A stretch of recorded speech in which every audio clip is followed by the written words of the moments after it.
won't stop till I hear him say,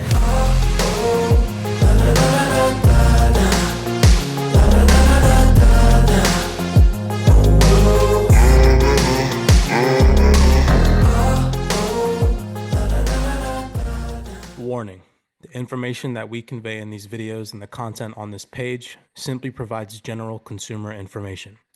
It is not legal advice or regulatory guidance. It is not intended to sway your personal bias in any way. We are simply just relaying information already available to the general public.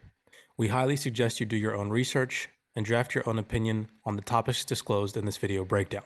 Without further ado, sit back, relax, enjoy this video breakdown, and if you're not already subscribed to the YouTube channel, consider doing so now. Not only that, this has come full circle, we are 74 times more efficient in terms of electricity usage per transaction than the Visa network, right? We're better than Visa and it's centralized. What is going on, CYPRX advanced YouTubers? Welcome back to the CYPRX YouTube page. In today's video breakdown, I'm going to go over a full technical analysis breakdown on a dollar cost average position that we placed here at CYPRX utilizing the CYPRX strategy on Hbar, okay? Then I'm also going to show you a few video clips surrounding Hbar and the future potential it has towards being an industry leader in this digital revolution. If you do not know what Hbar is, I highly advise that you guys do your personal research. Hbar truly has the potential to disrupt and transform our existing financial ecosystem, and not only our financial ecosystem, but multiple industries across the board as well. Now, some key features of the Hbar Hashgraph network include performance, security, governance, stability, and regulatory compliance.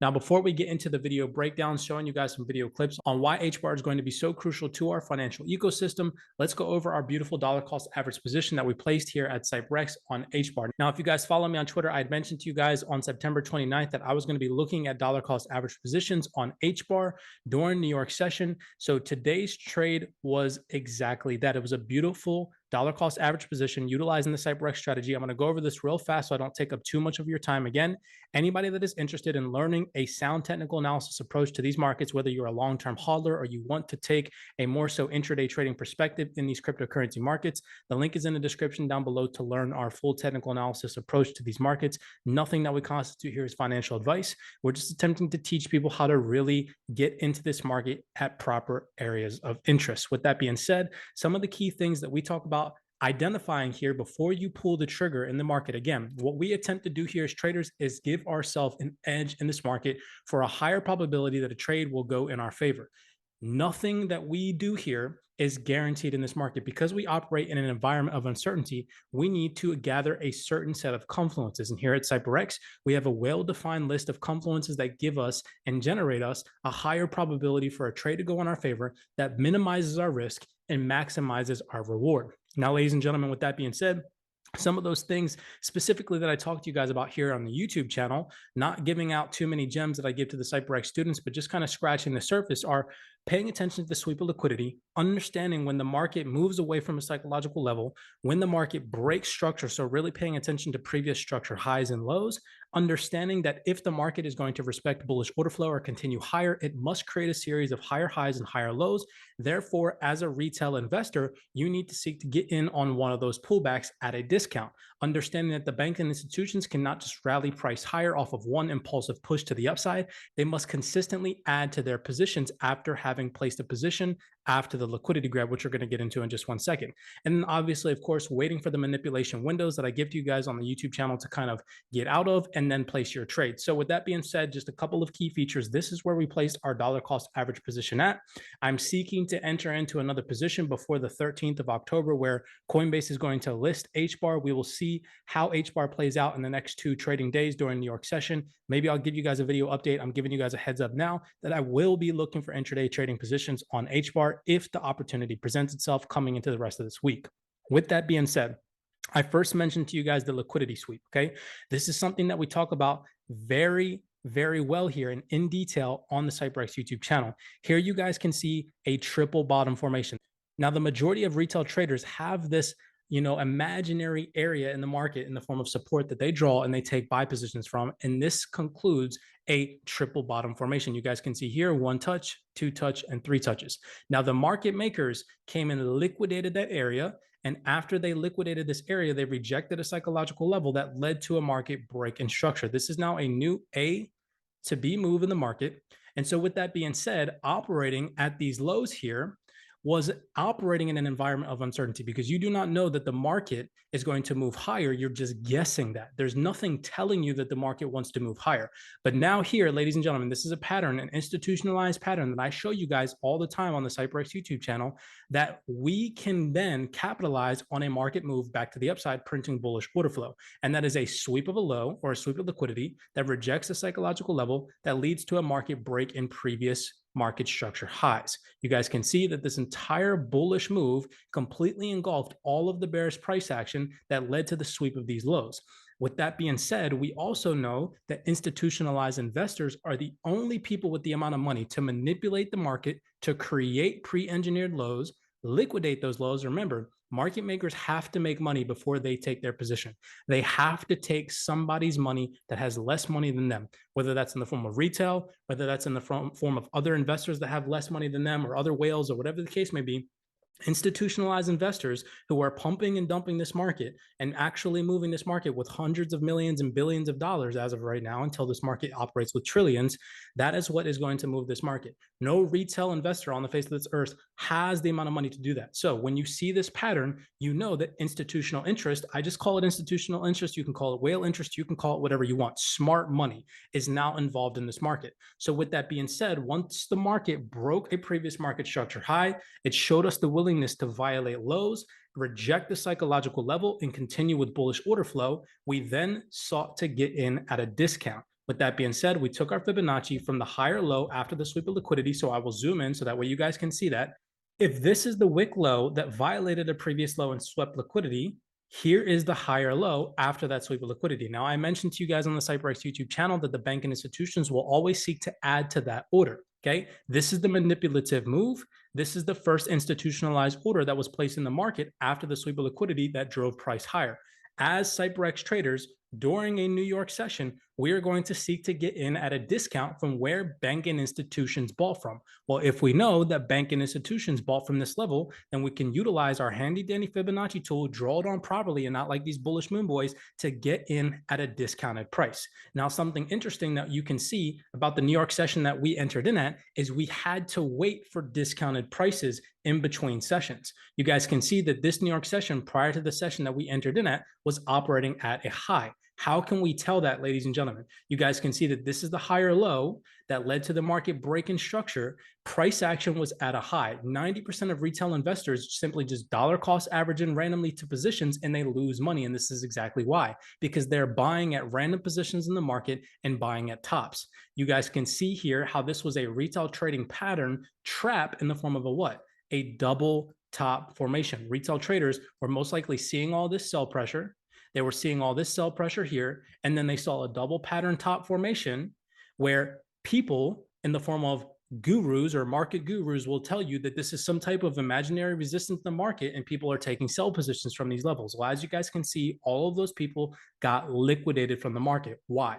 Because the market makers showed us a willingness to sweep liquidity from lows, reject psychological levels, print bullish order flow in the form of higher lows that led to higher high formations. Now, as CYPRX traders, over to the right-hand side, we want to get in at some type of discount. I've taught you guys how to determine how that discount is going to play out. That is taking your Fibonacci from the low that's created after the sweep of liquidity. That's going to be this low right here at the psychological level, taking it to the high where the market starts to retrace and entering in at a discount from where the banking institutions like to buy from. Now, roughly, that is on average anywhere between 62 to 100% discount. And as you guys can see, just to solidify what it is that I'm teaching you all, the banking institutions place an order during New York session straight at 79% discount. And since then, Hbar has rallied. It was a beautiful risk to reward ratio on Hbar surrounding the CYPRX strategy, not going into specific details, but just showing you guys, again, how time and time we put our money where our mouth is with our strategy. If you guys are interested in learning that,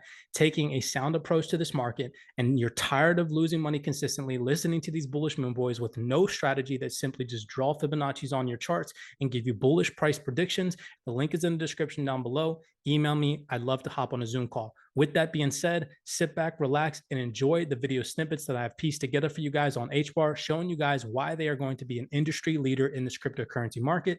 If you guys enjoy intuitive video breakdowns like this, smash that thumbs up button, subscribe to the YouTube channel, ladies and gentlemen. We really do appreciate it, and we love your support here at CYPRX. Without further ado, sit back, relax, and enjoy this video breakdown. And that's intentional. We are very different than all the other layer ones that I'm aware of. Who knows what's going to be coming out in the future, but it's different in both in terms of the technology as well as in the governance model. A lot of people maybe have heard about Hashgraph. Hashgraph is something that my co-founder, Lehman Baird, invented. He developed that. He started it in 2012, worked for years to try and solve this really hard problem. Specifically, how do you maximize security for a consensus algorithm, reach the limit, theoretical limit of what's possible, while simultaneously maximizing the performance? Because there's always been this trade-off between, we got a problem there. We got performance versus security. And he solved the problem. It is a fundamental advance in the state of the art. It's rock solid. We call it Hashgraph. And we knew when he invented it in 2015, this is a really big deal. Bitcoin had made the market. I mean, when he started all this in 2012, it had nothing to do with Bitcoin. He just wanted to solve this cool math problem because he's that kind of guy. And so in 2015, when he actually did it, we said, holy cow, look at what's going on in the world of Bitcoin. We have something that could change the world, literally. Change the world, literally. Damn! What is Hbar? So Hbar is a public network, a crypto network, what most people would understand to be a crypto network, similar to Ethereum or Solana or Algorand or some of the other, what we call layer one protocols. They form the foundation of the Web 3.0 technology stack and future economy. Hbar is one of those types of global public networks. It uses something called Hashgraph that Lehman invented. It's an alternative to blockchain. It solves the same category of problems that blockchain solves, but far more efficiently and more securely than old school blockchain. Real usage on top of our network is just going to be phenomenal. To characterize that, in December, we crossed a milestone in that we processed our 2 billionth transaction. And we started in September of 19. That's when the network went live.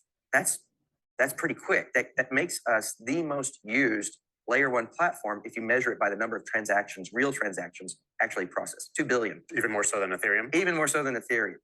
If you measure it in that way, we're the most used layer one. We're the most used layer one.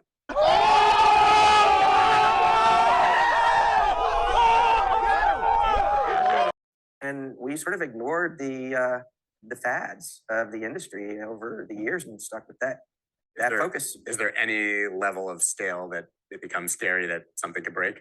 Can you literally onboard the entire world to be using this as their core, settlement layer for all transactions? Well, look, it's a great question. So here's the thing. If you look at what we have today, that is just sort of version 1, and it's not scaled. It's a single network run by these council members that I described.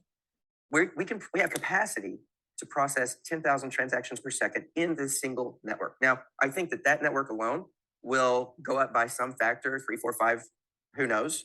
But to scale, you then add more networks. It's called sharding. Technically, it's sharding.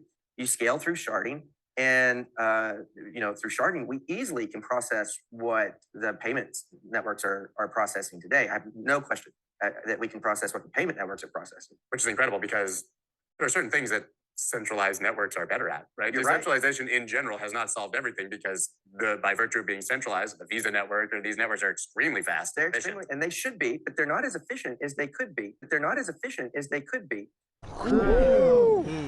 Here's another point to sort of demonstrate the point.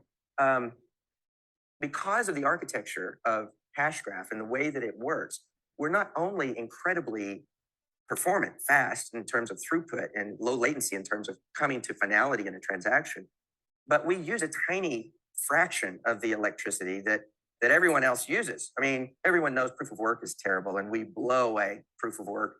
So, but all proof of stake systems are going to do way better than a proof of work system in general. Absolutely. But when you compare the proof of stake systems and we didn't do this comparison. University College of London actually did the work and published a report, and others have as well, that show that on a per transaction basis, we're the best in the market.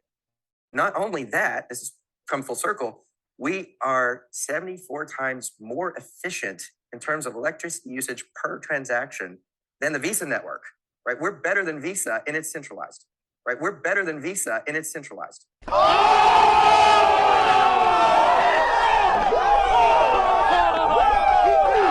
Hedera, why can't it be built on Bitcoin or Ethereum?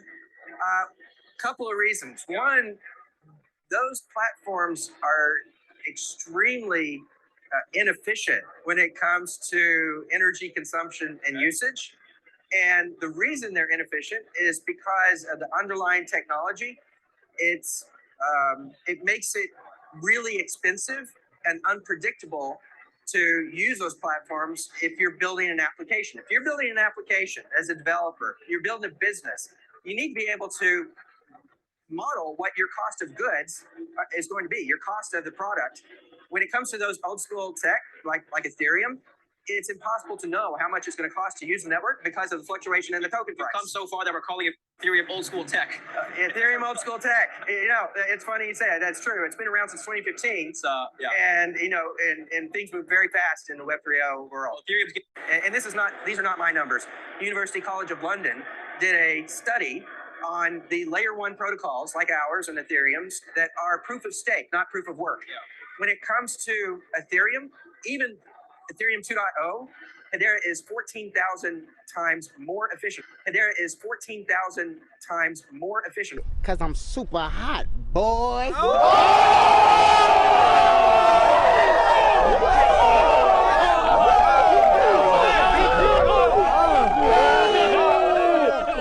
Or uses less energy, that much less energy than Ethereum 2.0. But to drive the point home even further, if you just look at Visa, the Visa network for payments, Hedera's technology today is 74 times more efficient than the Visa network. 74 times more efficient than the Visa network. Boom, bam, bop, bada bop, boom, pow.